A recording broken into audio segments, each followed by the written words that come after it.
pretože tí vyhrávajúci v tichosti často vytvárajú nedocenené možnosti. To je to. O tom je po živote s Tomášom Verešom.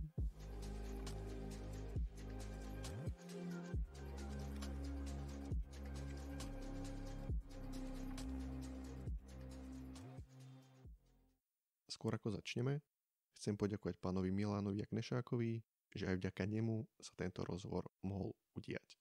Darius Rusnák verejnosť médiá označuje ako bývalého československého hokejového útočníka, strieborného olympijského medailistu 1984 Sarajevo a majstra sveta z roku 1985.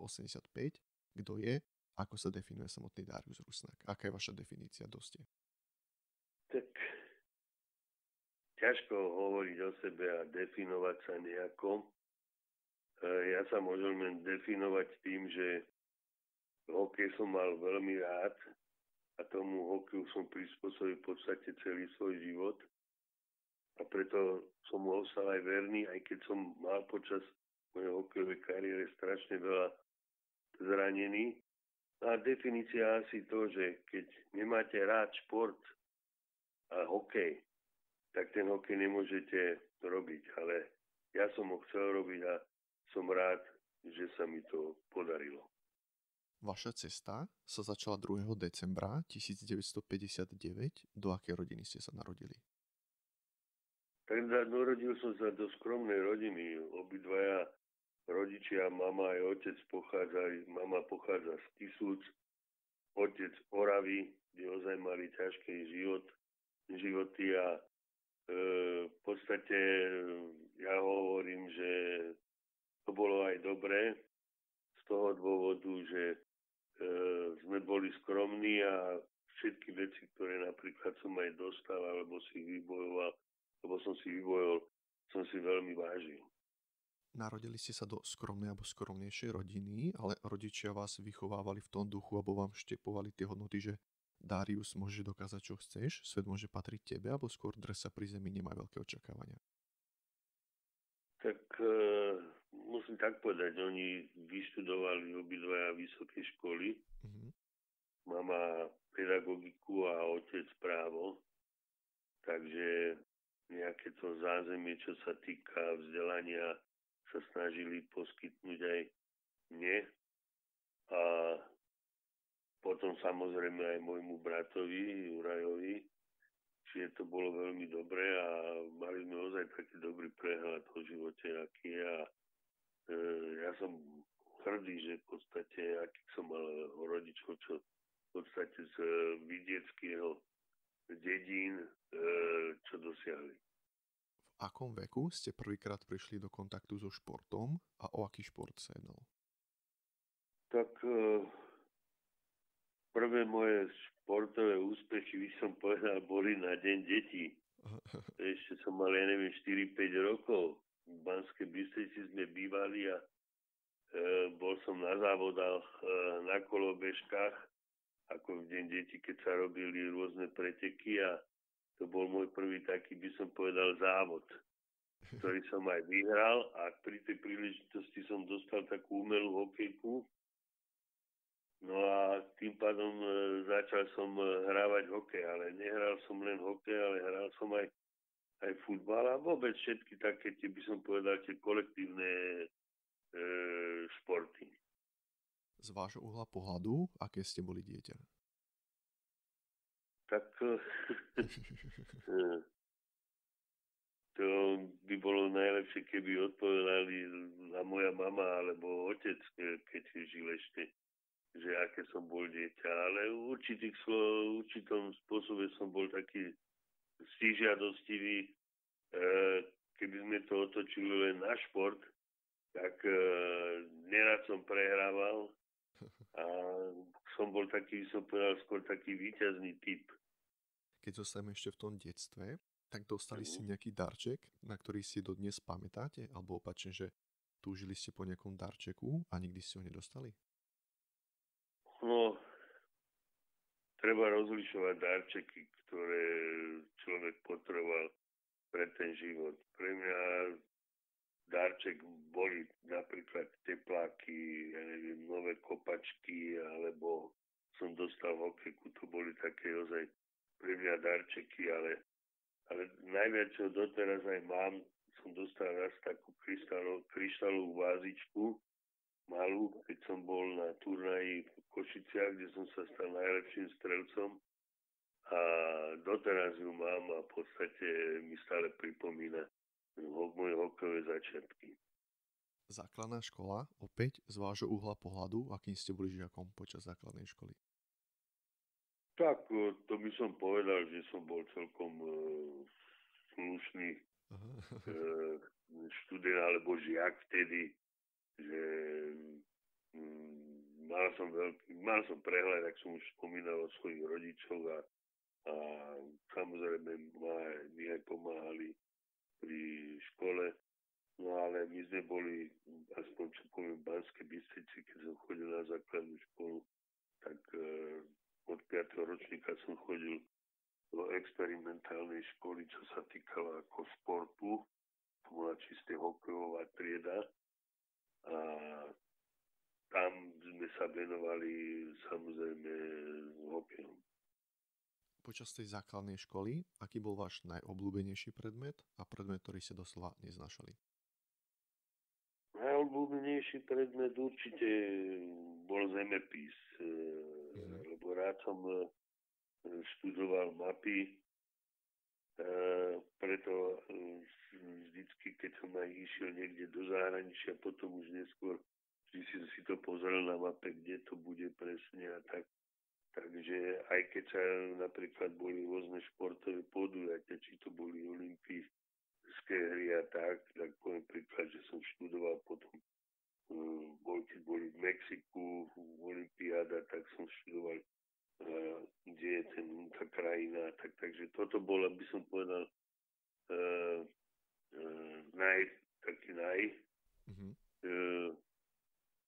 môj predmet, no a ktorý som nemal rád, no ja som nemal rád moc jazyky, takže asi tak by som to rozlišil. V tomto období, počas tej základnej školy, v tom, dajme tomu ešte v tom rannom veku, mali ste nejakú takú víziu, že kým by ste sa chceli do spolosti stať? Tak ako každé malé decko, chcel som byť smetiar, keď som videl, tak chodil smetiari vysypávať smeti, ale v podstate vôbec som sa vtedy nejak nezaťažoval, že čím by som chcel byť. Ja som chcel byť v podstate taký športovec a mi to bolo jedno v akom športe, ale v každom prípade ten šport musel byť kolektívny, lebo ja som rád bol v kolektíve vždy. Keď hovoríte o tom športe v tom rannom veku, mali ste nejakého takého športového hrdinu, ktorého ste obdivovali? Určite, že človek mal hrdinu. Ja príklad poviem vo futbale napríklad bol Laco Petráš. On hrával aj za Banskú Bystricu, keď bol na Vojenčine a ja som sa tam počas vlastne v podstate vtedy zoznámil a po 10 rokoch sme sa už zoznámili až tak, že sme stále oslavovali spolu svoje narodeniny dosť často. Lebo Laco bol narodený vždy on bol narodený 1. decembra a ja 2. Takže to bol taký vzor môj, by som povedal. No a keby sme to otočili na hokej, tak tú dobu, keď som bol ešte malý chalan, tak viem, že to bol Nedomanský, ale nebolo to taký vyhradený, ako že môj vzor, alebo tak, ale proste, keď ste ho sledovali z Banskej Bystrice, tak ste ho mohli sledovať len prostredníctvom televízie, tak asi tak. A samozrejme potom to boli aj hráči už z Kanady, keď sa hral ten kanadský pohár, alebo tá séria Rusov, čo hrali s Kanadou, tak tam bolo už veľa tých kvalitných hokejistov, ktorí sa mi ľúbili. V tom detstve sledovali ste nejaký film, alebo seriál, alebo rozprávku v televízii, ktorú si nejak tak pamätáte, na ktorú spomínate? Ja poviem tak, ja som mal knihu jednu, Petera Vlksa to bola tá kniha. A tu som vedel naspamäť. Tu mi vždy čítavali keď som išiel spať a keď chcel napríklad otec preskočiť nejakú stránku, povedal, toto nemáš pravdu, že ešte musíš toto tam a toto tam musí byť. Takže to bolo moje také obľúbené niečo, že tá kniha a doteraz si kopu veci ešte z nej pamätám. No.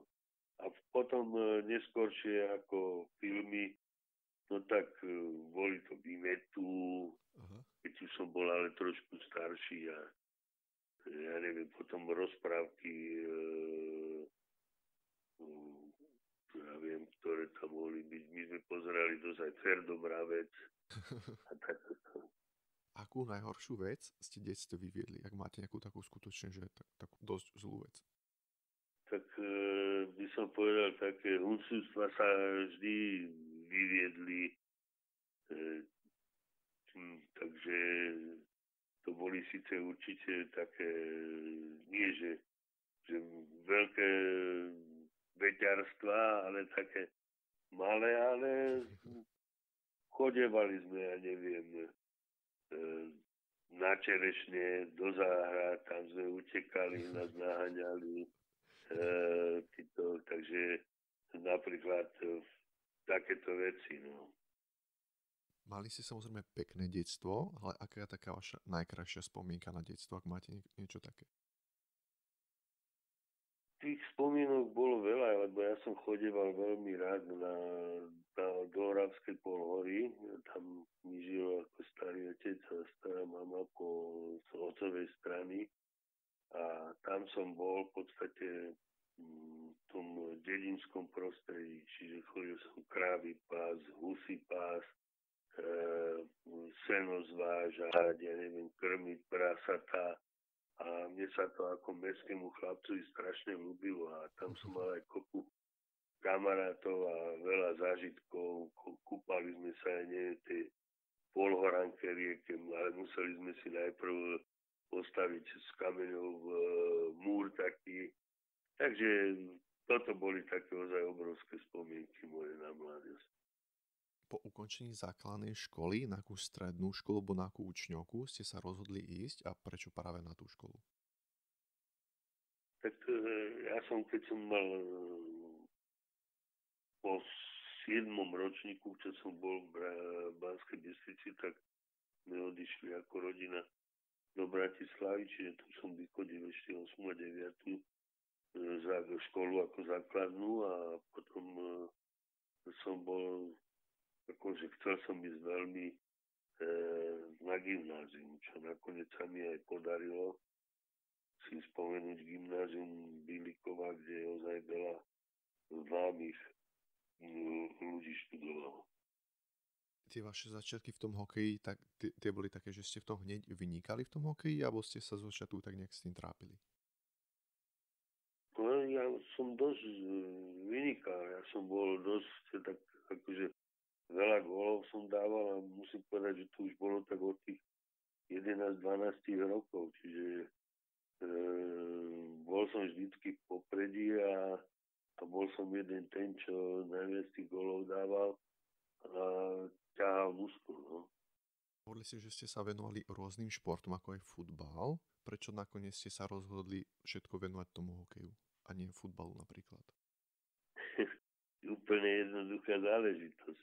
Futbalové ihrisko bolo oveľa ďalej, alebo ten mužstvo, ktoré hralo futbal, bolo v Banskej Bystrici ďalej a zimný štadión sme mali, ja neviem, 300 metrov od bytu, takže to bolo logické. Okrem toho, že tú hokejku, ktorú ste vyhrali na tom preteku závode, tak spomeniete si na nejaké také vaše prvé hokejové vybavenie? Výstroj?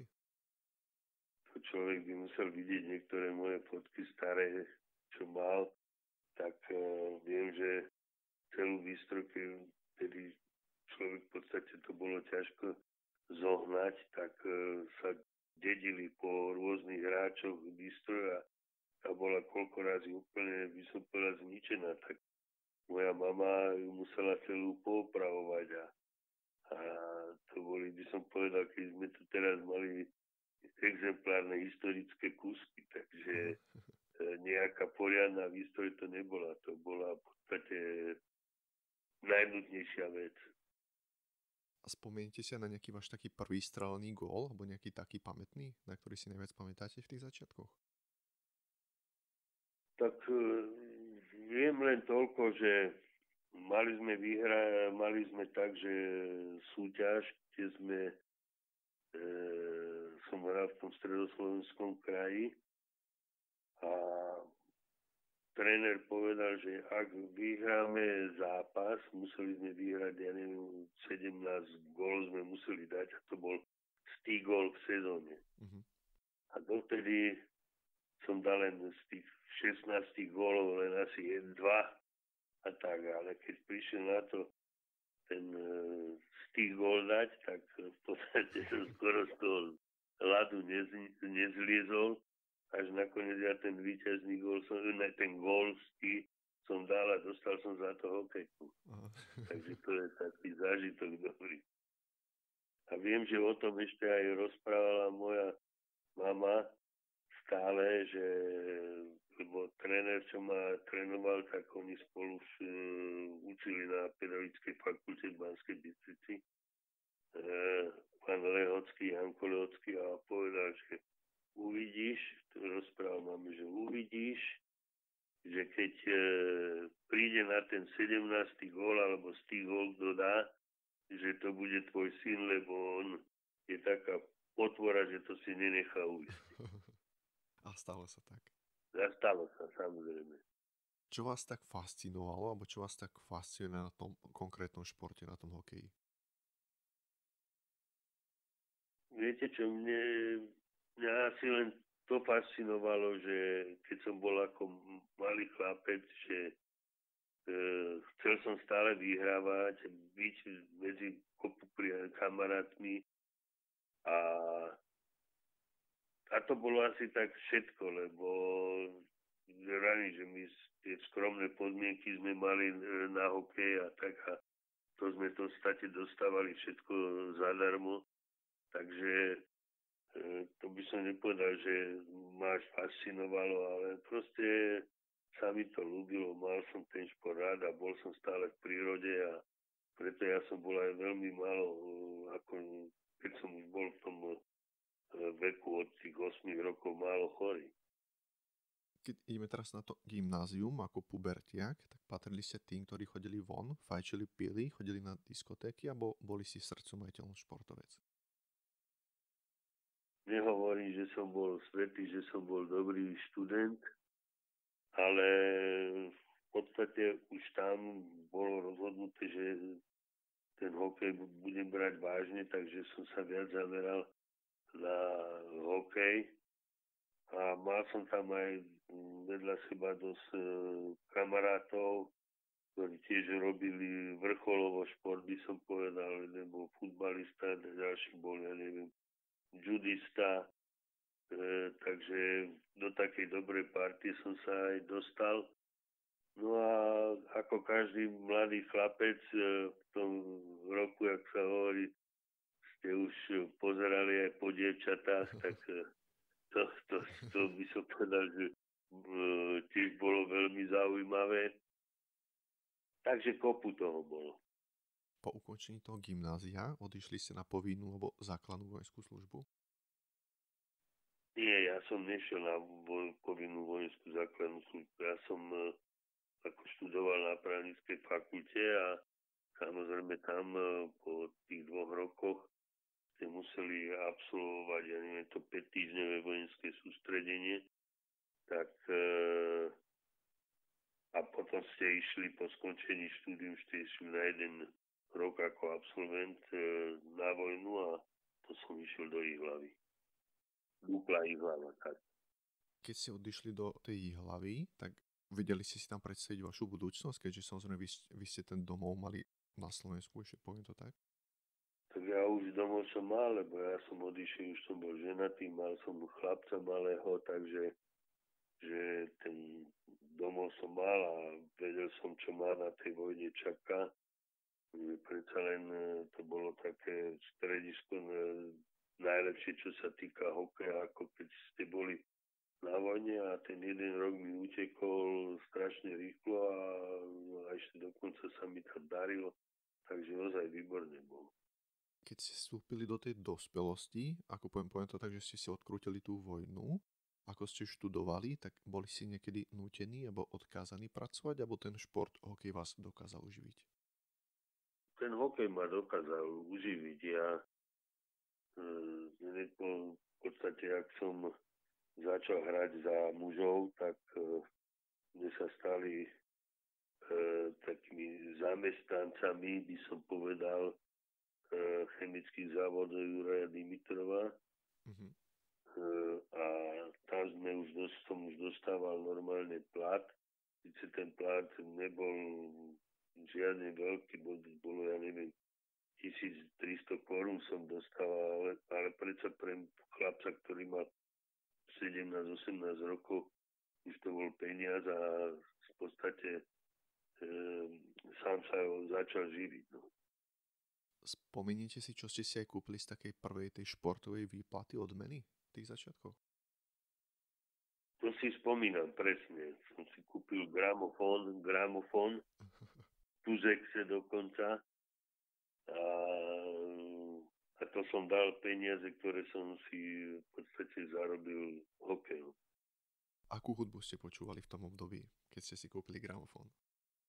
Tak to bolo väčšinou tie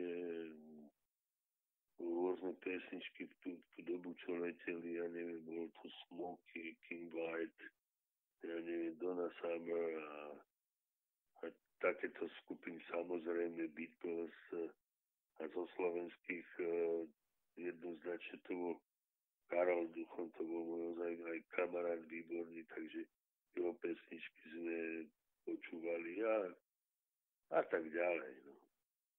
S akými očakávaniami ste odišli alebo išli do bratislavského Slovana? Očakávaním tým, že som chcel sa prebojovať medzi mužov, lebo ja som prišiel z Banskej Bystrice, tak nešiel som hneď do Slovana, ale išiel som do Bratislava, kde bola ozaj veľmi dobrá atmosféra pre hokej. Mali sme zanieteného trénera Pala Siroťaka, ktorý sa nám venoval ako otec a my učili nás aj poriadku, slušnosti, takže to bolo vynikajúce.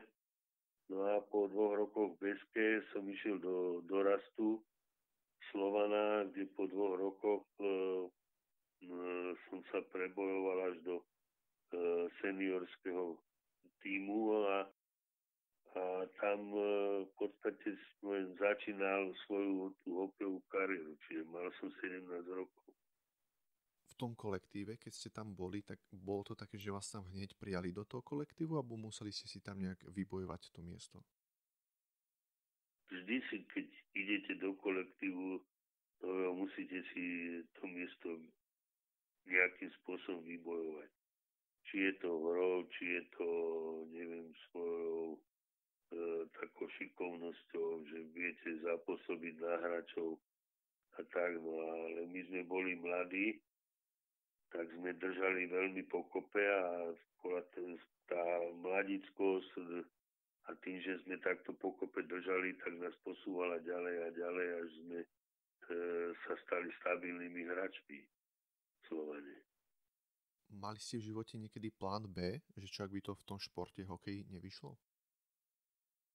Plán B, no tak človek študoval gymnázium, tak vtedy bol som vedený takým spôsobom, že dostať sa potom na vysokú školu, takže dostal som sa na právnickú fakultu a s tým, že človek si robil tie zadné dvierka, lebo tú dobu sa to umožňovalo ako na školách. Teraz je to oveľa ťažšie niečo také dosiahnuť, ak to bolo za našej doby. Ale samozrejme aj teraz sa to dá. Keď ste sa postavili na ľad a mali ste zápas, tak cítili ste nejakú nervozitu, strach alebo niečo takéto ste nikdy nepociťovali?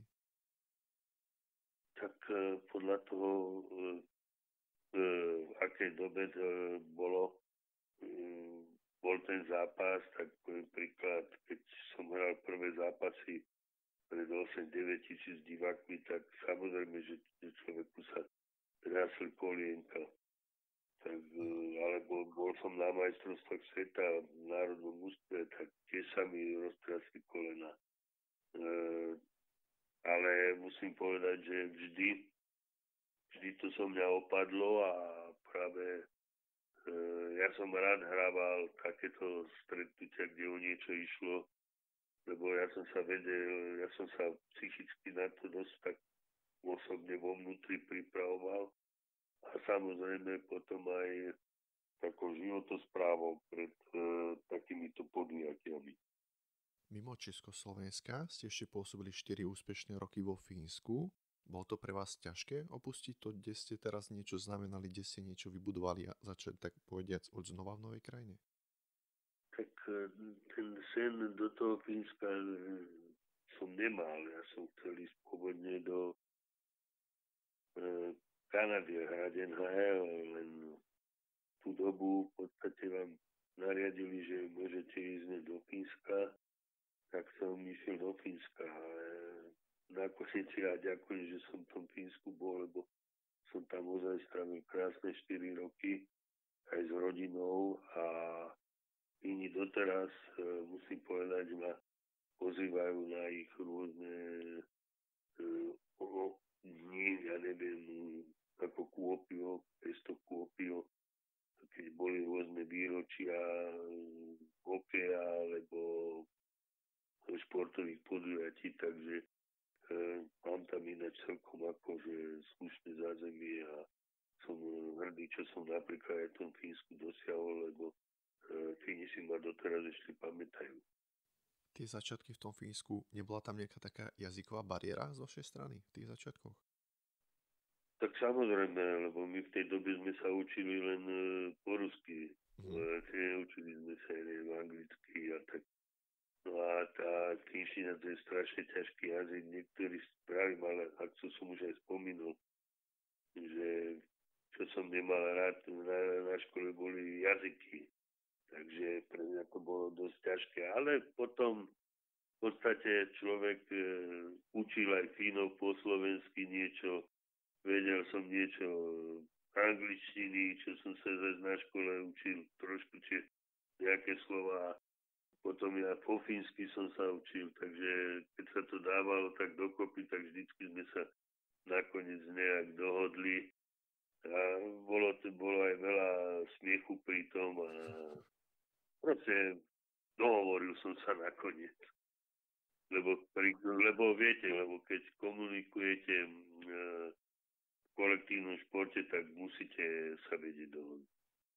Máte aj nejakú príhodu, nejaký zážitok z toho Fínska, na ktorú rád spomínate?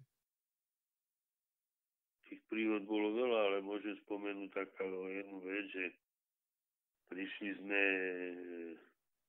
do Fínska, lebo som tam prišiel s Petrom Slaninom do jedného mužstva a tam vždycky v lete robia rôzne akcie a my sme mali takú prvú akciu, bola, že hokejisti hrali proti dievčatám, ktoré hrali bejsbol, ako sme hrali bejsbol. No a tak bolo to pre mňa niečo nové, som to v živote nehral, ale to, čo bolo pre mňa to podstatné, bolo to, že potom bolo také spoločné posedenie a to posedenie, oni hovoria tomu tam sauna party, išli na sauna party a teraz, keď som videl, že tie dievčatá tam chodia normálne do sauny s vami a nahé a tak to bolo prekvapujúce. Zimné olympijské hry 1984 v Sarajeve, s akými očakávaniami ste tam išli? Tak s očakávaním, že sme chceli uspieť. My sme boli tak dobre pripravení kvalitne, že podľa všetkého, čo rozprávali, ako aj experti, ten, v ktorom som hral, Igor Liba, ja, Vinco Lukáč, tak hodnotili o tú dobu za najlepší útok, čo sa týka Európy alebo na olympijských hrách. My sme prečili aj útok ruských Makarov Krutou Larionov. No ale mali sme takú smolu, že sme nezískali zlatú olympijskú medailu a už tá šanca potom sa druhá nestala pre mňa. Alebo nebola už. Aká je taká vaša najkrajšia spomienka na tú udalosť na tie olympijské hry? Na ktorú nejak tak rád spomínate? Tak rád spomínam najmä na to, jak sme každý zápas, na ktorý my sme v podstate na olympijských hrách nastúpali, sme museli vyhrať. A to bolo také, že človek musel držať tú takú zástavu a ísť a prispôsobiť všetko tomu. Ale čo si tak pamätám strašne bolo, že vždycky po každom zápase sme sa stretli také jadro ústva a otec tam doniesol fľašu slivovice a vždycky po zápase sme si dali jeden štamperlík slivovice. Takže a rozobrali sme potom ten zápas nie len s trénermi, ale aj chalani medzi sebou. Čiže to bol taký zážitok a tam bolo vidieť tú súdržnosť nás ako chalanov, čo sme hrali. Aké emócie ste cítili počas hrania hokeja? Tých emócií bolo viac.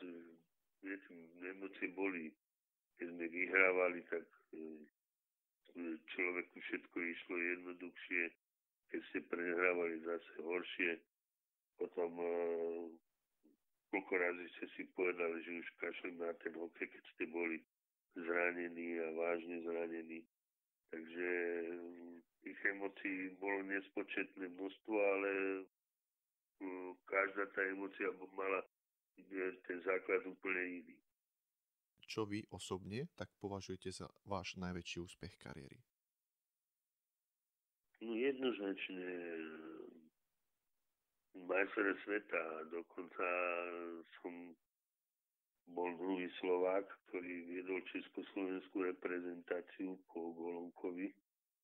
Ale ja som sa stal dokonca tým kapitánom, keď sme boli majstri sveta a to sa nikomu ako zo slovenských hráčov nepodarilo. Ale preto si to strašne aj ten titul vážim, že som bol ten vodca. I keď nemôžem povedať, že vodca priamo taký ten top na lade v tú dobu, ale proste vždy medzi tými najlepšími a tú zástavu som držal ako prvý. Väčšina ľudí vidí to pozlátko, tie úspechy, tie víťazstvá, ale nie každý vidí tú temnú stránku toho. Ak to vy beriete ako obetu, tak aké 2-3 veci ste museli obetovať na ceste na vrchol? Človek obetoval to, čo normálni ako študenti alebo mladí chlapci chodili po zábavách, diskotékach, proste užívali si ten život, kde my sme sa museli prispôsobovať ako športu. No a druhá taká opäť najväčšia bolo to, že to stalo aj veľa aj zdravím, že som skoro prišiel oko, ramena rozbité a tak ďalej. No. Keď sa na to spätne pozriete, tak tieto zranenia, aj ako vy ste hovorili, že často ste boli zranení, alebo na tej vašej ceste boli tie zranenia, tak keď sa obhliadnete späť, stálo to za to? Či stálo za to? Určite stálo za to, že som zažil tým pádom pekné chvíľky, ale teraz, keď sa spätne k tomu vraciam a začínajú mať tie zranenia, ktoré som mal prenasledovať a tak ťažko sa mi teraz hodnotí, že či to bolo dobré alebo zlé. Tá cesta samozrejme na vrchol nie je vždy rovná, sú tam nejaké tie prekážky, pády. Mali ste vy vo vašej ceste hokejovej nejakú takú prekážku, ktorá vás skutočne potrápila, ale nakoniec ste ju zdolali? Prekážek býva vždycky veľa, viete. Ide o to, že či máte vedľa seba človeka, ktorý vám pomôže sa z toho dostať, alebo ako ste si tú prekažku v podstate zapričinili. Keď ste si ju zapričinili svojou nerozvážnosťou a tak ste to museli dať, jak sa hovorí, hlavu skloniť a dreť. A keď zase bolo treba, aby vám niekto podal tú pomocnú ruku, tak mal som na to šťastie, že som mal aj dobrých trénerov, tak tú ruku mi dali a vedel som sa tej ruky, ako sa hovorí, poriadne chytiť, držať a sa z toho zdvihnúť a potom dosahovať tie výsledky, ktoré ten tréner potom odo mňa žiadal. V tom detstve, ten sen, poviem to tak, bol ten šport, byť športovcom, a keď sa v tom dospelom veku, v dospelosti vám splnil ten sen, že ste sa stali profesionálnym športovcom, tak bolo to také, ako ste si to v detstve predstavovali ten život, alebo ten život je lepší, horší? Predstavoval som si ho v podstate tak, ako sa to uskutočnilo, ale už som spomenul, že som chcel ísť do Kanady a to sa nestalo, ale zase z toho hľadiska, aby som povedal, športového áno. Keď ho si len odmyslím, že škoda, že sme nezískali aj zlatú olympijskú medailu. A z druhého hľadiska to bolo tiež veľmi dobré, strašne veľa ľudí vás poznávalo, to bolo tiež ozaj výborné, ale zase miestami niekedy zase som nečakal, že všade, kde sa zjavíte, potom máte veľa ako takých fanúšikov a chcú byť s vami a musíte sa im venovať a niekedy to bolo aj na opte, že ste chceli byť takí anonymní a ste nemohli byť anonymní. Takže že boli tam, by som povedal, aj také malé úskalia. Tá realita v tom športe je taká, že ak vy teraz oddychujete, tak váš super trénuje a stáva sa lepším. Takúto tú športovú mentalitu využívate alebo aplikujete aj vo vašom súkromnom živote? Poviem to tak, že ste taký workoholik, ktorý musí stále na niečom pracovať, alebo viete oddychovať, relaxovať, zabávať sa? Vždy, keď chce človek niečo dosiahnuť, tak musí na sebe pracovať. Ide len o to, že či tá práca, ktorú vykonávate, vás baví alebo nebaví. Keď vás baví, ide to vždy jednoduchšie. Keď vás nebaví, tak je to ozaj veľká drina a niekedy by ste povedali, že kašlete na to, ale keď chcete dokázať, a ja teraz hovorím o športe najmä, tak nemôžete prestať, lebo ako náhle by ste prestali, tak padáte dole a dole a potom návrh sa už ozaj veľmi ťažko viete pozvíchať. Vo vašom prípade tie výsledky, tie úspechy ako hokejista, ktoré ste dosiahli, tak myslíte si, že to len čisto o tom vašom talente, alebo je za tým aj nejaká tá disciplína, tá vášeň, tá pracovitosť? Keď hovoríte o tom talente, ja som myslel, že ten talent som mal vždycky. Preto treba ale aj ten talent musíte podporiť nejakou tou prácou a najmä tou prácou, ktorú nemáte, nechcem povedať, že dokonalú, ale musíte ju zdokonalovať, aby aspoň bola minimálne priemerná.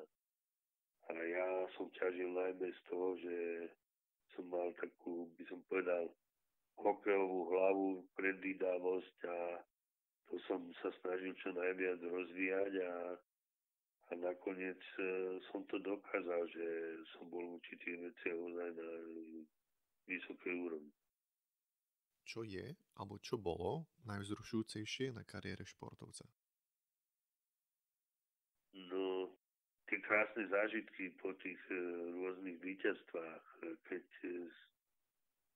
som išiel napríklad z majstrovstiev sveta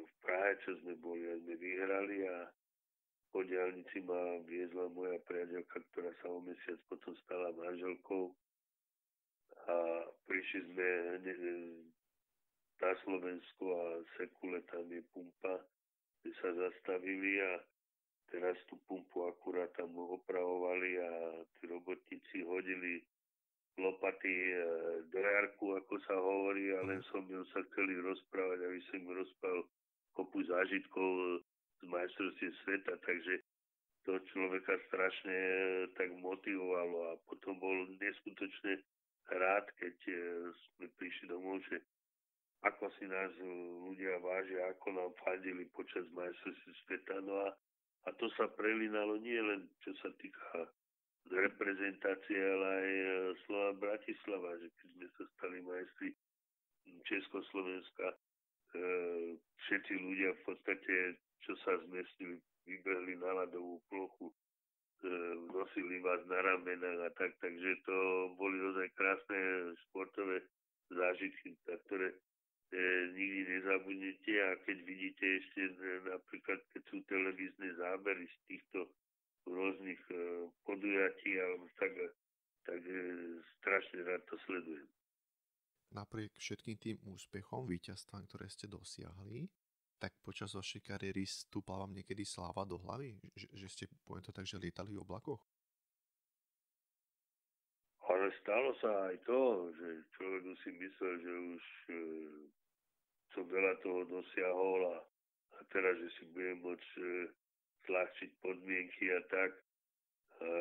Takže áno, ale veľmi rýchle ma vrátili tréneri naspäť alebo na tú spätnú koľaj, lebo keby som takto sa ručil niekde takýmto spôsobom, tak to rýchle by som aj skončil so športom alebo s hokejom. Bola súčasťou vašej kariéry nejaká dieta alebo nejaký špeciálny jedálniček, ktorý ste dodržiavali? Nie, vôbec. Absolútne som nedržal dietu a tak, lebo pri tom športe ste potrebovali toľko kalórií a samozrejme hneď tie kalórie, ktoré ste nabrali, tak ste ich zase vypotili. Takže ja som nejak dietu absolútne nedržal. Keď mám pravdu povedať, teraz by som to potreboval. Aha. Aké je také vaše najobľúbenejšie zdravé jedlo a opačne také nezdravé nevýživné jedlo? Tak ja som taký, by som povedal, Slovačisko. Ja všetko zjem ozaj kvalitné, či to je, ja neviem, brinza, halušky, vepřok, knedlo, zelo napríklad, guláše, ja neviem, opekacie jedlá. Aha. Takže ja v podstate všetko zjem. Ja na tom... V podstate bol som tak vychovaný, lebo keď hovorím, že aj na tej Orave som bol tak, koľko razy sme len urobili oheň a opekali sme si zemiaky, slaninu. Takže toho bolo... V podstate ja som bol taký jedák, že všetko som zjedol. Viete, keď ste dedo dojil krávu a prišli ste tam a vám do hrnce čeká a dal hneď to čerstvé teplé mlieko, tak niektorí povedali, že to nie je dobré a ja som to pil ako vodu, by som povedal. Takže bolo toho strašne veľa a ja som není taký vyberalý. Ako tak všeobecne, alebo tak nejak všeobecne vyzeral váš taký tréning mimo ľad, nejaký silový alebo kondičný v tom období? Na to boli tréneri a samozrejme vedeli o každom hráčovi, čo má slabinu, tak sa snažil, že boli jednotné tréningy, čiže keď sa robila vytrvalosť, tak sme behávali, keď sa robila sila, sme boli v posilovni a tak. Ale mne tá sila tak nevyhovovala. Ja som nemal rád nejaké tie silové prvky alebo tréningy, ale to človek musí robiť, lebo musí svoje telo nejakým spôsobom rozvíjať tak, aby nemalo, ja neviem, brúšne svalstvo nemalo a potom by ste mali len samé problémy s krížami napríklad, alebo museli ste mať silu v nohách, aby ste mohli sa rýchlo odraziť a kopu takýchto vecí. Takže keby som to takto dal, tak tie tréningy človek musel absolvovať. Či to bol tréning, ktorý som mal rád, napríklad keď sme hrali basketbal v telocvični alebo futbal v telocvični. Takže to boli športy, by som povedal, kolektívne, jak som hovoril. Spomínate si na nejakú radu, ktorú vám dal váš nejaký tréner, mentor, alebo nejaký iný človek a mal nejaký zásadný vplyv na vašu kariéru, na váš život? Tých rád za ten život dostávate ich rôzne. Ja neviem, možno to bolo o tom, ako máš sa správať napríklad k fanúšikom, ako sa máš správať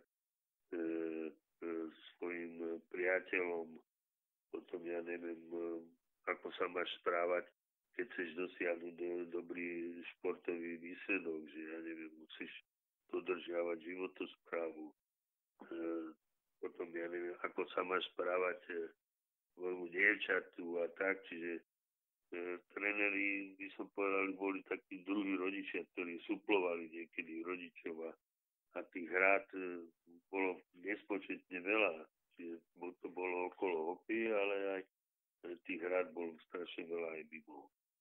Na ktorý gól ste najviac hrdí? Určite to bol prvý gól, ktorý som dal v lige, keď za Brno chytal Vlado Dzurila a sme hrali Brne zápas a ja som mu dal svoj prvý gól.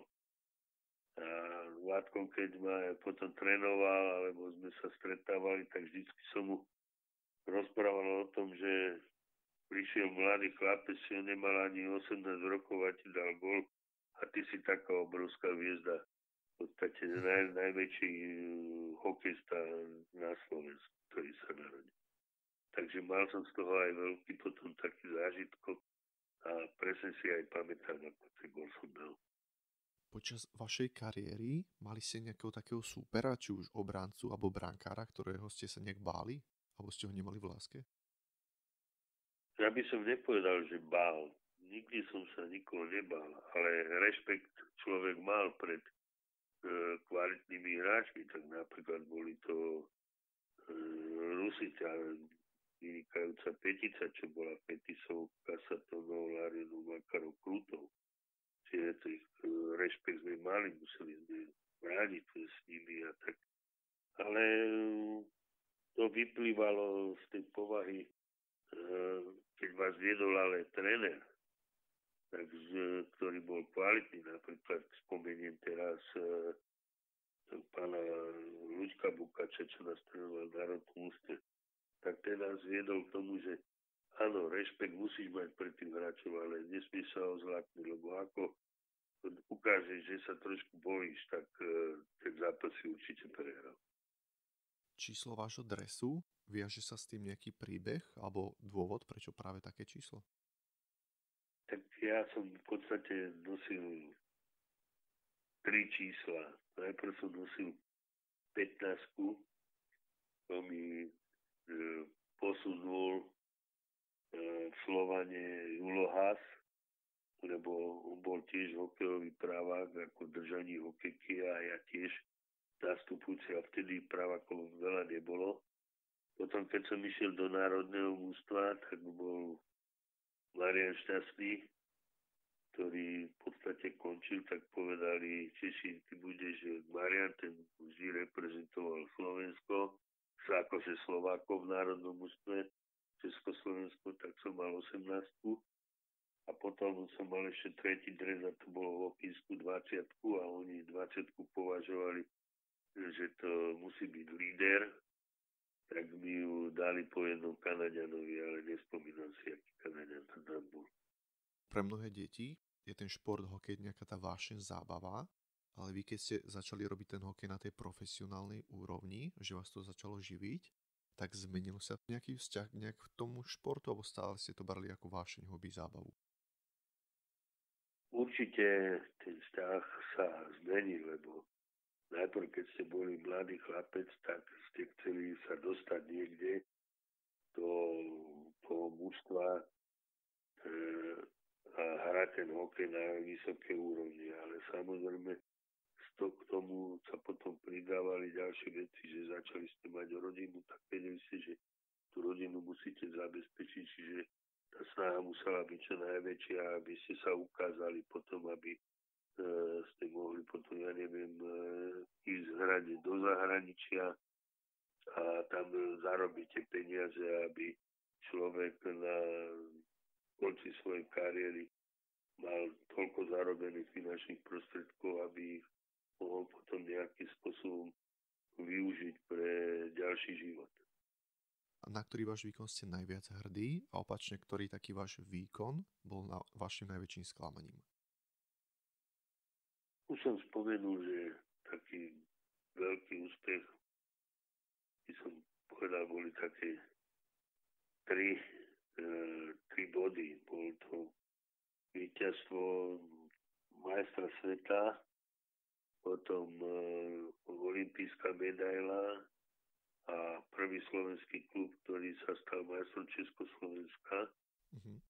No a potom také nešťastné bolo, že v 85.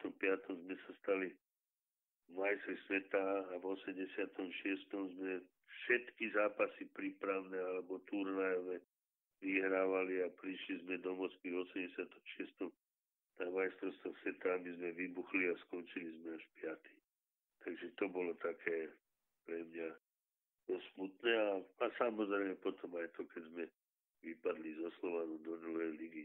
Keď bratia Šťastní ušli a z mladých holubov alebo mladých chalanov sme sa naraz stali, by som povedal, mazáci a nám chýbala tá skúsenosť a my sme vypadli do druhej ligy.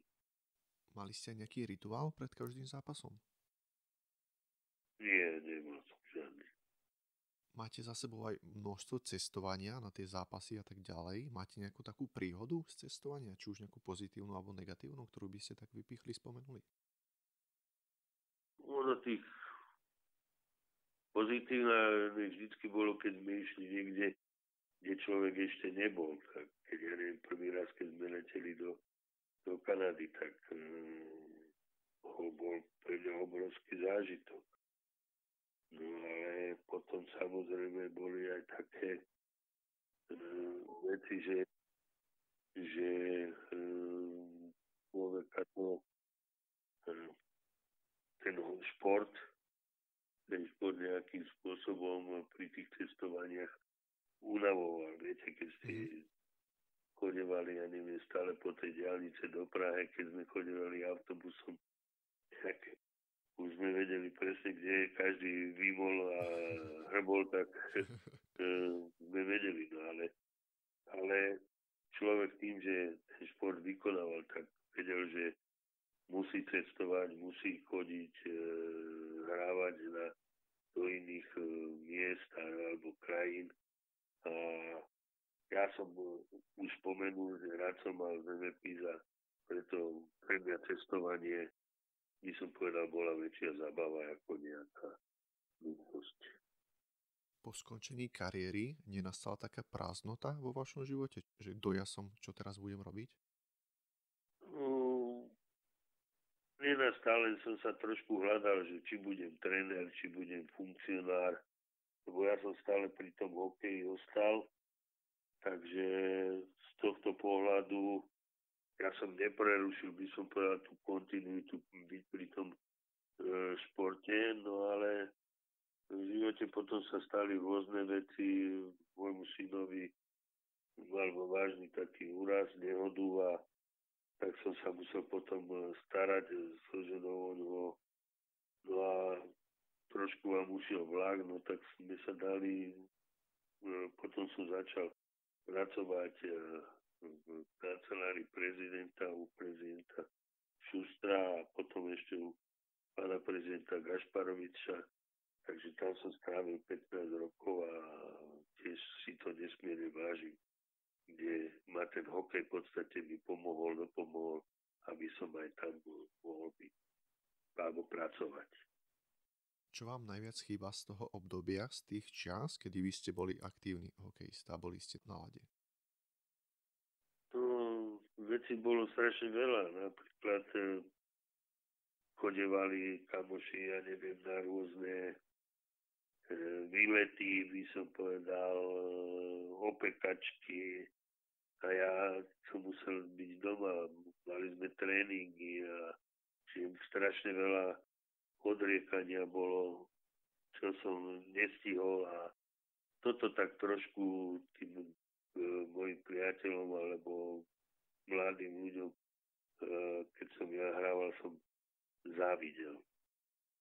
V tom období, keď ste stúpali na tom, poviem to takom rebríčku hokejovom, tak išli ste za tým víťazstvom, tá mentalita víťaza tam bola, ale čo vás tak v súčasnosti poháňa, čo vás v dnešnej dobe, v tomto období nutí ráno stať z postele, čo je taká vaša motivácia? Tak už teraz veľkú motiváciu nemám, veď už mám 64 rokov, 3 rokov, čiže už som na dôchodku, takže motivácia je možno taká, že keď sa ráno stanem, aby ma nič nebolelo. ale tak určite, že človek počas dňa si dá nejakú úlohu, že by chcel niečo urobiť, alebo ísť potom, neviem, na chatu, tam porúbať drevo, alebo sa stretnúť s priateľmi. Veľa pozvánok dostávam, aby som sa zúčastnil rôznych podujatí, tak podievam takto na takéto podujatia. Takže je toho dosť a človek, ako sa hovorí, že ešte si môžem vyberať, kde môžem ísť. Kto je váš obľúbený športovec, alebo ktorému týmu, klubu fandíte, či už hokej, futbal, alebo nejaký iný šport? Nemám žiadne také vytipované, že komu by som nejak fandil. Samozrejme v každom časovom období niekto vyskočil, ale väčšinou, keby som hovoril, tak by som hovoril o takých menách, s ktorými som sa aj poznal. Napríklad bol to Tono Tkáč, ktorému som fandil, Kilimu Kropivákovi, Stanovi Kropivákovi, vo futbale to som spomenul Láco Petráš, Ondrúš, ja neviem, Bela Mastny tam bol, Janko Šveli, Okaroli, povedzme Slovane, čo boli v hokeji, Joškovi Golunkovi vtedy, alebo ďalším vynikajúcim hokejistom. Takže nemal som nejak vybrať tých ľudí nejak zaevidovaných len preto, že to sú moje také kone. Nie, to boli ozaj osobnosti v športe, ktoré som si ja vážila, na ktoré som sa rád chodil aj samozrejme pozerať a im fadiť. Ako definujete úspech a považujete sa za úspešného človeka?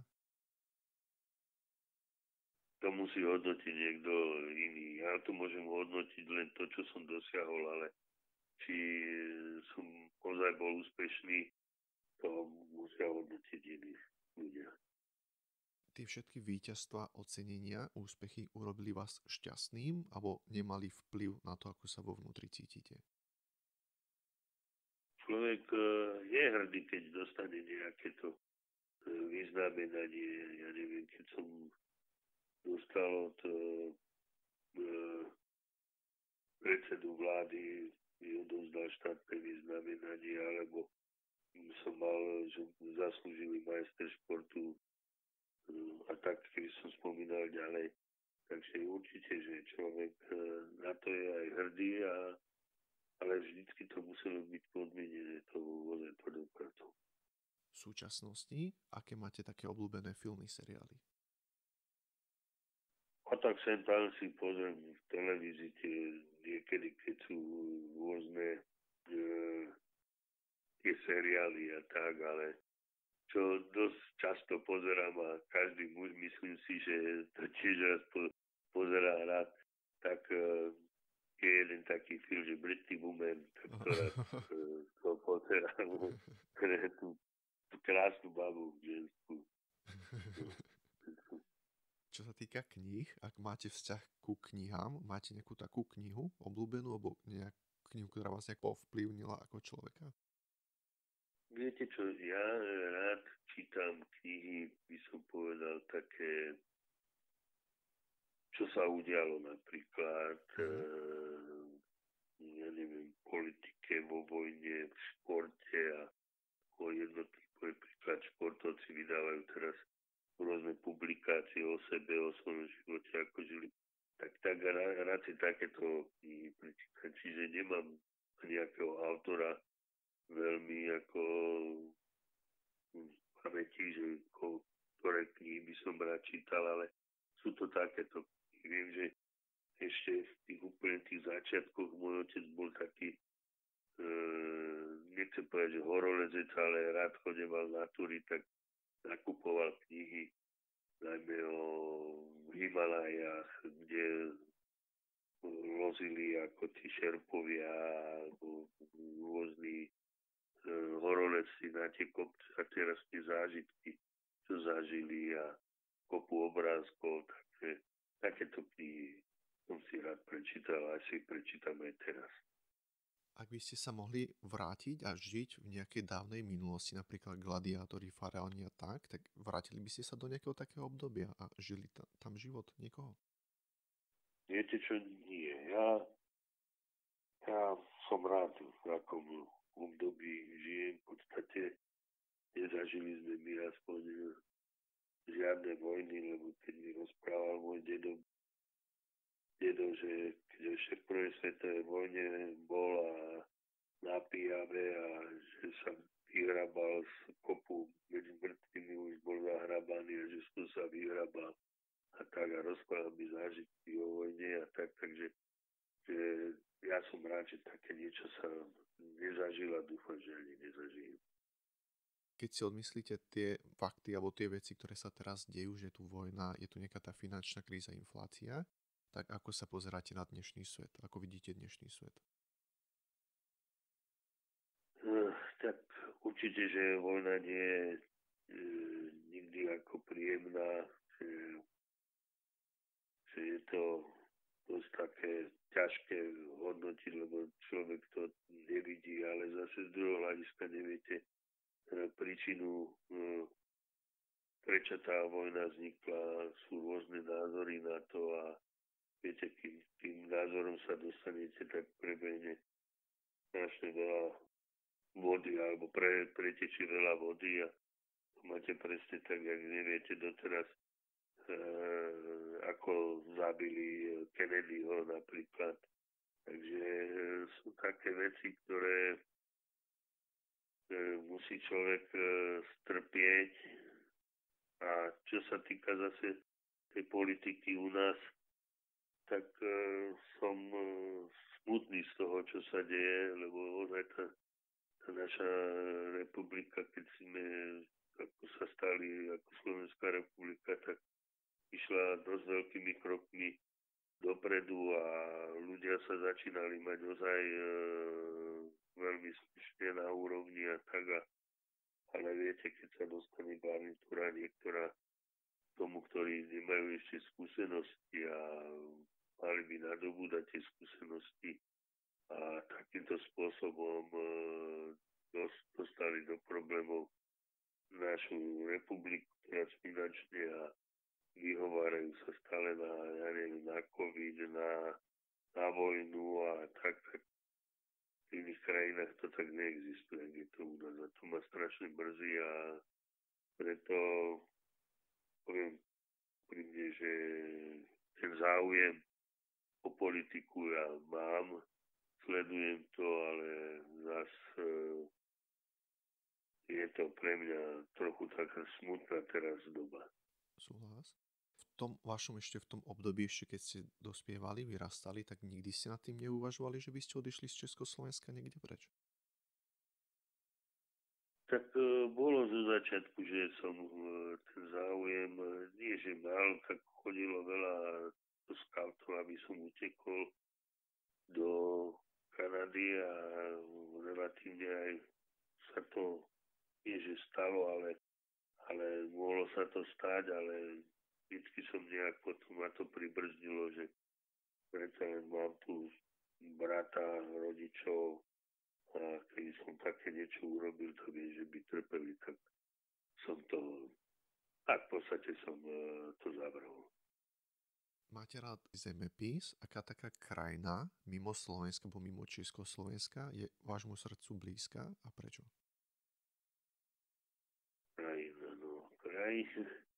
Krajina v prvom rade je to naše Slovensko a tak, ale keďže 4 roky som žil vo Fínsku, tak tú krajinu som si ozaj obľúbil a mám ju rada, keď sa dá, tak tam idem. Ale každá krajina má niečo do seba a preto rád aj celkom, keď sa dá, aj tá možnosť testujem a spoznávam tie krajiny. Takže, ale nevedel by som si predstaviť žiť v Spojených štátoch. To nie, už v Kanade, hej, ale v Spojených štátoch určite nie. Ja som Európan, ja radšej tu v Európe. Máte nejaké cestovateľské sny, že nejaké krajiny alebo miesta by ste ešte rád navštívili? No určite, že sú miesta, ja neviem, ísť na Aliašku, alebo ísť zase na Kamčatku, kde je taká ešte príroda taká nedotknutá. Ísť, ja neviem, na medvede sa stretnúť s medvedom, ale ozaj v prírode, ale nie tak, že by vás roztrhal alebo zožral. To nie, ale rád takéto veci by som zažil, no. Lebo ísť, ja neviem, na veľryby sa pozrieť. Takže je toho strašne veľa, je toho tých zážitkov, ktoré by som chcel mať alebo absolvovať, tak je strašne veľa, ale to človek si nemôže len tak vybrať. Ak by ste mohli byť akýmkoľvek zvieraťom v živočíšnej ríši, aké by ste boli zviera a prečo?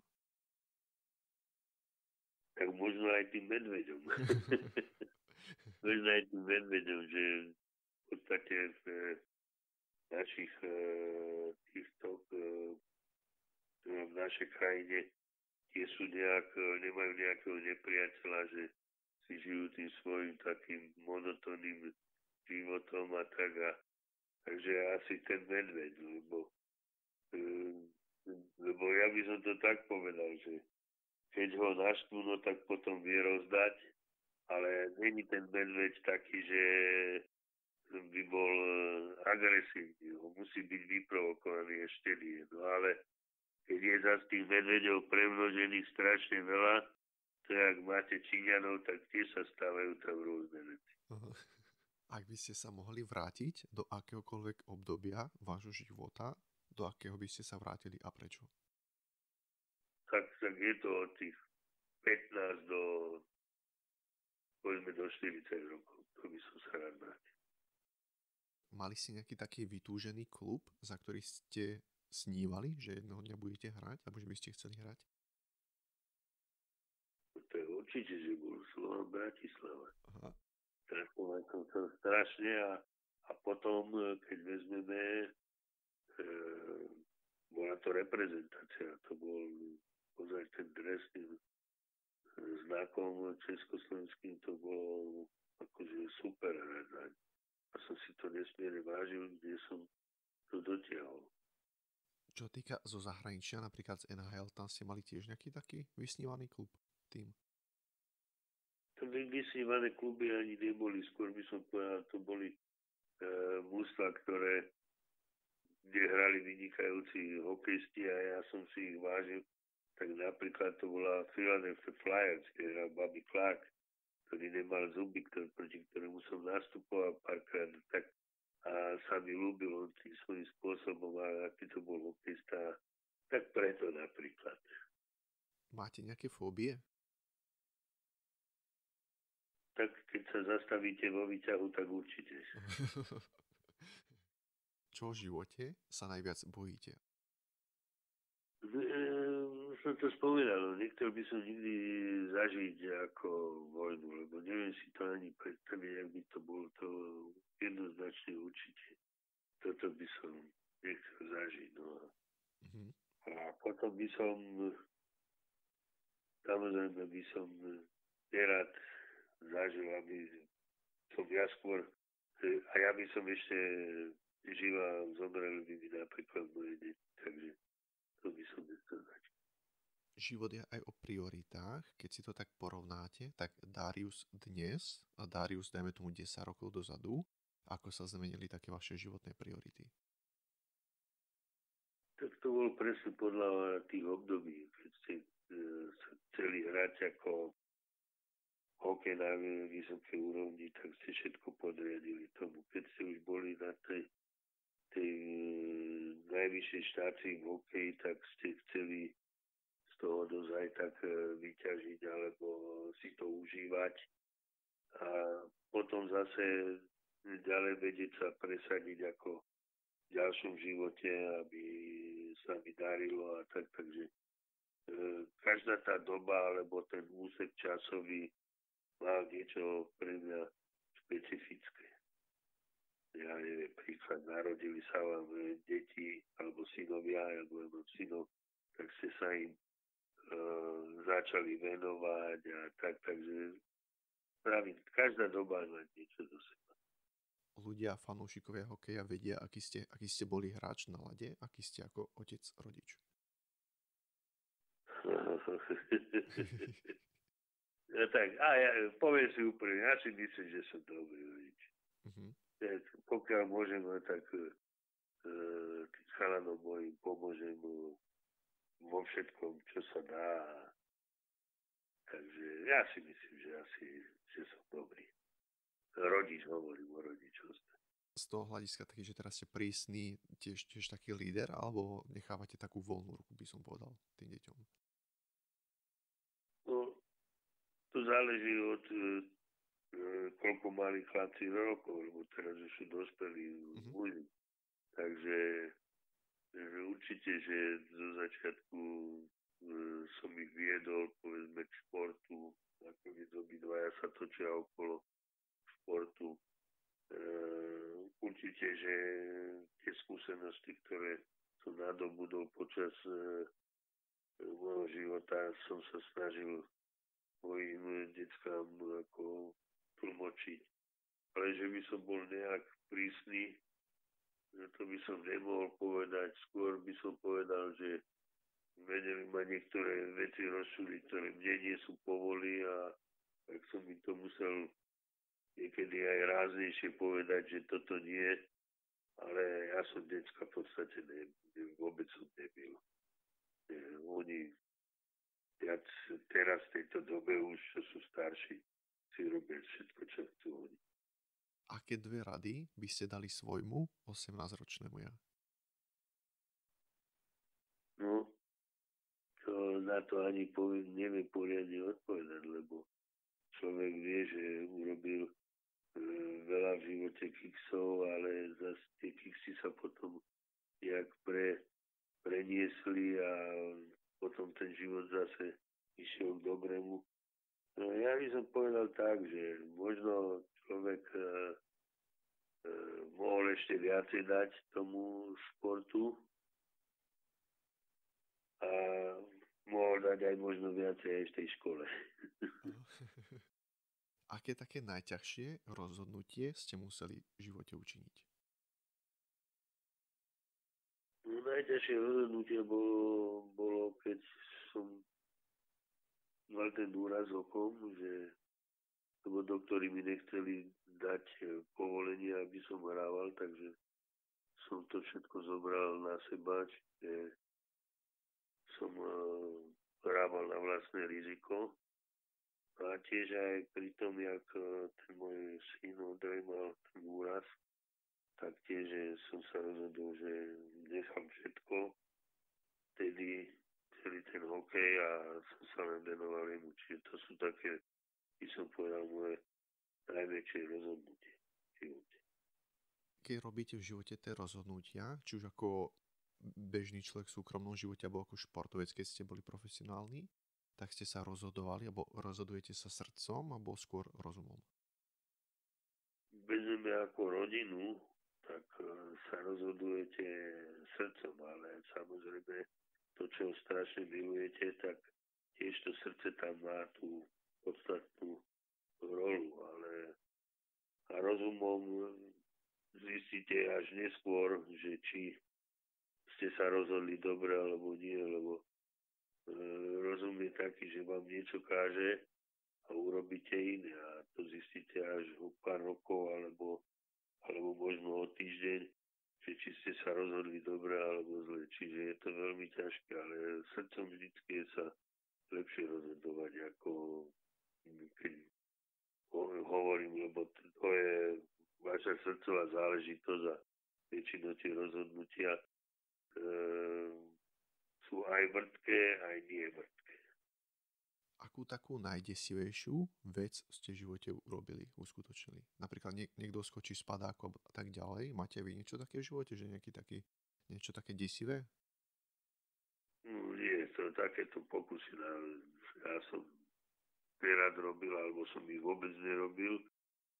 Dokonca som bol taký, že v zmluve sme mali napísané, že nesmiem lyžovať, tak som v podstate ani nelyžoval poriadne. Že ja dosť také na tieto veci som si nie, že dával pozor, ale v podstate ma to ani nelákalo. Niektorí ľudia sú takí, že utratia za zážitky na nejaké cestovanie dovolenky a druhí ľudia takí konzumní, že nejaké oblečenie, šaty a tak ďalej. Keď vy si to tak pozriete, alebo sa tak späť na to pozriete, tak v súčasnosti, za čo ste ochotní utratiť peniaze, alebo do čo ste ochotní investovať a za čo nie ste ochotní utratiť peniaze, a keď si to tak časovo porovnáte, že keď ste boli mladší a teraz, či sa to nejako zmenilo. Tak keď rád človek cestuje a rád poznáva krajiny, tak dosť by minul na tých rôznych dovolenkách alebo cestovaní. Len na to musíte mať dostatok finančných prostriedkov. To je jedna vec. Potom druhá vec je, ako chcete žiť, či chcete byť milionár, alebo či sa vám to podarí dosiahnuť niečo, či podnikať vo veľkom. Tak to, samozrejme, tie peniaze sú veľmi potrebné v živote, ale nie je to pre mňa rozhodujúce. Mal som sen mať dom, tak ten sen sa mi uskutočnil. Takže ono je to dosť také rôznorodé, by som povedal. No a tak a toto by bolo tak ako všetko. Aké bolo také vaše prvé auto? Vlastné prvé auto? Prvé auto som si kúpil Škodovku 120 LS, to na to nikdy nezabudnem. A akože ja som bol na to hrdý, lebo nikto nedal na to peniaze, ja som si to sám zarobil. Takže ja som sa aj tým píšil, no a vtedy to ako Škoda 120 LS patrilo ako tú dobu ako dosť luxusné auto. Takže samozrejme nebolo to zo zahraničia vtedy a tak. A potom postupne som prešiel aj ešte za socializmu tým drahším autom, čiže neviem, vtedy Renault 9, teraz je to, by som povedal, črep. Ja vtedy to bolo, keď vás videli s tým autom, tak každý hovorí, alebo som mal Saba. No takže asi tak, no. Mali ste nejaké také vysnívané auto, že raz by ste ho chceli vlastniť? Ani moc nie, že ja som si moc na tom nezakladal, ale jedna vec je pravda, že mne sa veľmi ľúbili Sáby auta. A to, keď som mal, tak viem, že to auto som mal 18 rokov, až kým som ho nezobral, tak potom ho nešlo preč. Čo je obohacujúce na starnutí? Obohacuje to, že zistujete na starobu, že koľko máte priateľov, a to je obohacujúce, lebo vás to náplňa, že ste stretli možno veľa priateľov, ale sa tým správne skúšte. Takže z tohto pohľadu by som povedal, to je tak obohacujúce pre mňa. S tým, že ste dosiahli úspech, ste vynikali, tak samozrejme s tým prichádza aj tá sláva, ako aj vy ste hovorili, že taká tá odvrátená stránka boli tí fanúšikovia. Dá sa povedať, že počas tej vašej cesty na vrchol ste aj prišli o nejakých priateľov kvôli tej sláve vaše, dajme tomu, že vám nejak závideli, alebo niečo v tom zmysle?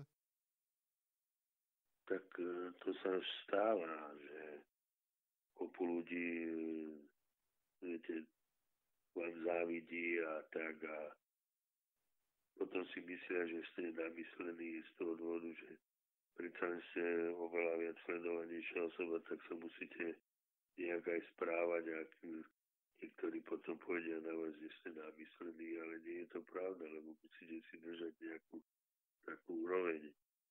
Takže to sa aj nestalo, že tých priateľov, že sa by som povedal, sa okresalo, ale tých stabilných, čo sme ako prežili aj detstvo, aj to tak mám stále. Aké najdôležitejšie lekcie ste sa počas vášho života naučili? Na toto neviem odpovedať. Neviem. Také lekcie, no. Viete, jedna vec je to, čo človek žije. Jedna lekcia môže byť normálny život, rodinný a potom povedzme a športový. Čiže ja by som, keď tak by som to tak rozdelil. Lenže to samozrejme zapadá, tá jedna lekcia z toho druhého, ktoré prelínajú počas celého môjho života. Keby ste to tak dali, že za posledné roky vášho života, alebo za posledný rok, akú takú lekciu ste sa v živote naučili, alebo takú životnú lekciu? Treba vždy počúvať ľudí, ktorých máte okolo seba a tým, že ich počúvate, tak veľa vecí sa aj v tejto dobe naučíte a to je pre život veľmi dôležité, že neostať len pri tom, čo viete, ale stále sa nejakým spôsobom vzdelávať. Ktorý bol najlepší deň vášho života?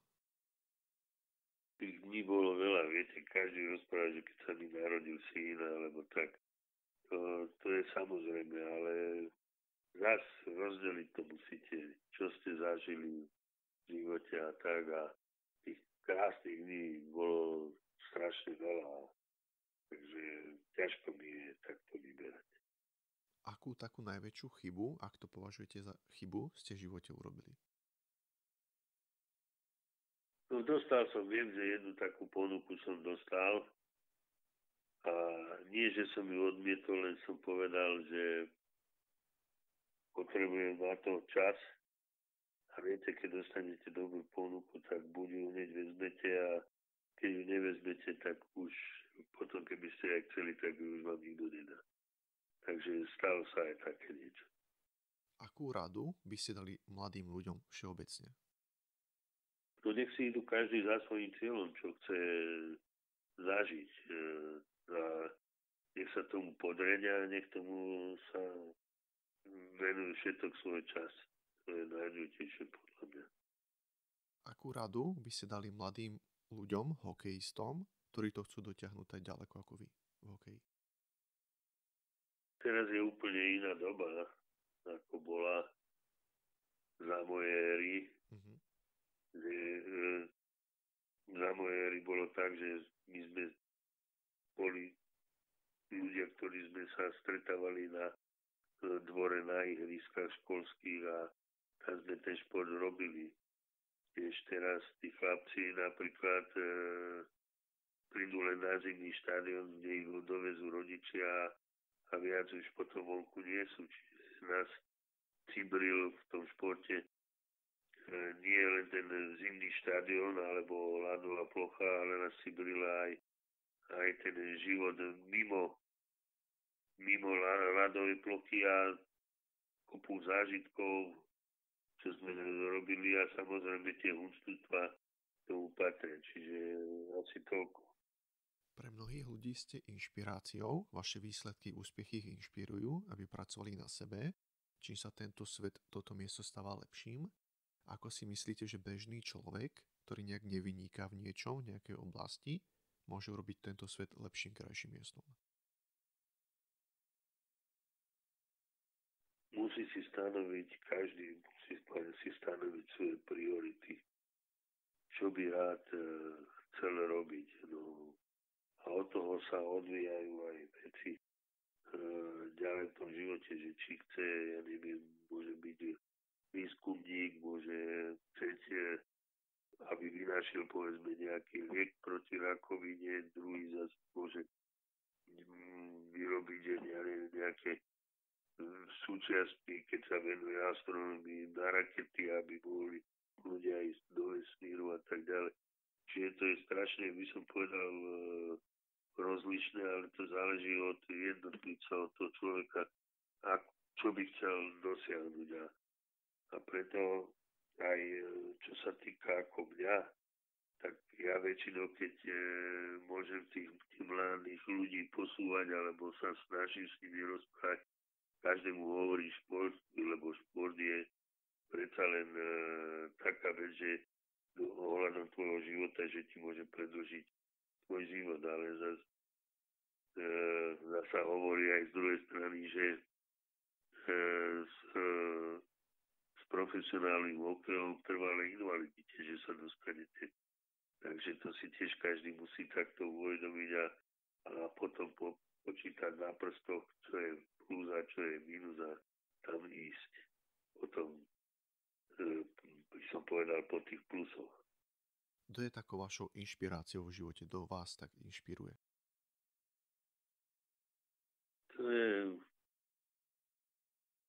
To je ťažko takto odpovedať na to, lebo inšpiráciu musíte brať, že či sa na čo sa pozeráte, či sa pozeráte na politiku, ako sú tam schopní ľudia možno byť, by som chceli ako do politiky ho nejakým spôsobom nasledovať a ešte zdokonalovať, alebo sú to maliari, stavby alebo športovci. Čiže je to veľmi ťažké a inšpiráciu, lebo každý vám môže niečo dať do vienka, aby ste sa zdokonalovali. To je aj to, jak som hovoril, že zdokonalujte sa a musíte neustále na sebe pracovať v tom, čo chcete byť dobrý. Počas tej vašej kariéry boli ste aj takí, že ste sa s niekým porovnávali, že ste chceli byť ako on? Alebo to bolo čisto len o vás, že to zlepšovanie, samozlepšovanie bolo len o vás? Nie, my sme boli s Dušanom Pašekom veľkí kamaráti a tak, ale keď sme hrali hokej, tak každý chcel byť lepší a lepší. A ja hovorím, že keby nebolo Dušana Pašeka, tak možno toľko by som v hokeji nedokázal, lebo vždycky sme sa navzájom ťahali a tým, že sme chceli byť lepší a lepší, tak tá naša výkonnosť išla hore a hore. Čiže tým poukazujem na to, že je dobré mať vedľa seba človeka, s ktorým sa navzájom ťaháte niekde do tých pozitívnych, by som povedal, výšok. Či bola medzi vami taká súťaživosť, rivalita, čo vám tak pomáhalo, ale napriek tomuto, že boli ste takí počas tej vašej cesty, že ste sa hnali stále za nejakým cieľom, alebo ste si tú cestu vašu dokázali aj užiť? Tak my sme boli s Dušanom samozrejme veľkí konkurenti, to som povedal, že každý chcel byť lepší. Ale čo sa týka toho, každý mal nejaký cieľ. A s Dušanom my sme v podstate mali ten cieľ rovnaký a preto to bolo z tohto hľadiska aj dobre, že jeden druhému, nechcem povedať, že nezávideli niečo, určite ste závideli, ale bolo to v rámci normy, čiže priateľstvo tam bolo stále. Ak by toto bol posledný deň vášho života, ako by ste chceli, aby si vás ľudia, rodina, fanúšikovia pamätali? No, ako aby si ma pamätali? No ako hokejista, ktorý sa snažil reprezentovať najmä svoju krajinu, dosiahoval čo najväčšie úspechy, aby sa z tých mojich úspechov tešilo strašne veľa ľudí, lebo viete, ak sa hovorí, že ľudia potrebujú vždy vojny a hry. A hry sú tiež veľmi dôležité z toho dôvodu, že kto je najlepší, tak práve to je to, že keď ste najlepší, tak ľudia si vás spomínajú a potom poukazujú na vás možno niekedy za vzor alebo za to, že čo zažil ten človek pri vás alebo pri vašom pandení a tak ďalej. Ak si sa dostal až sem, som vďačný. Som vďačný, že aj ty sa môžeš stať hrdinom. Navštív odberné miesto Národnej transfúznej služby a naplň niekoho túžby. Možno práve tvoja voľba darovať červenú tekutinu zachráni niekomu maminu.